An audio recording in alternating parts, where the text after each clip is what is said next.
we need to ensure that these healthcare workers are adequately resourced.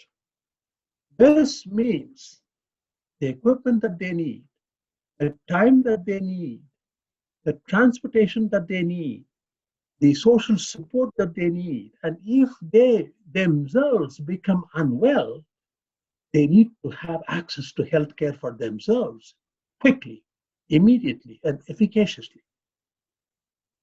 So this is because they are a strategic asset, we absolutely want to make sure that they are well equipped and well cared for, because our welfare depends on their welfare.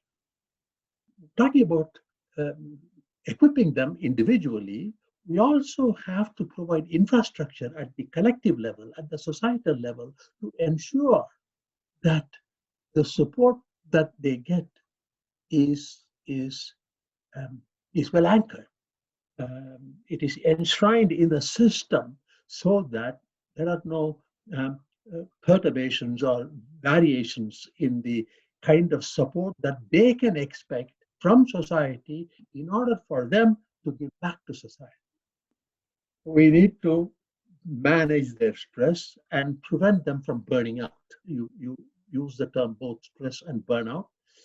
If you manage stress, the chances of them burning out is less. Once they are burnt out, to bring them back to normalcy uh, is more costly. And so prevention is better than cure kind of thing.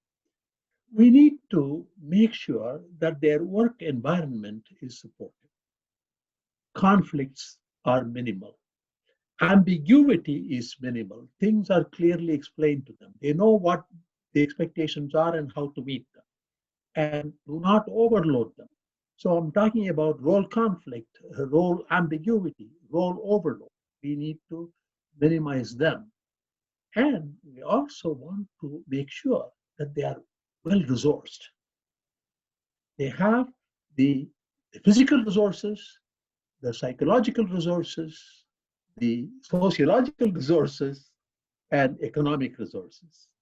We should now talk to the healthcare workers as to what are their sources of stress and what is it that they find inadequate, so that we document the, the strengths and weaknesses in the existing system and what sort of infrastructure that is robust and what sort of infrastructure that is still fragile.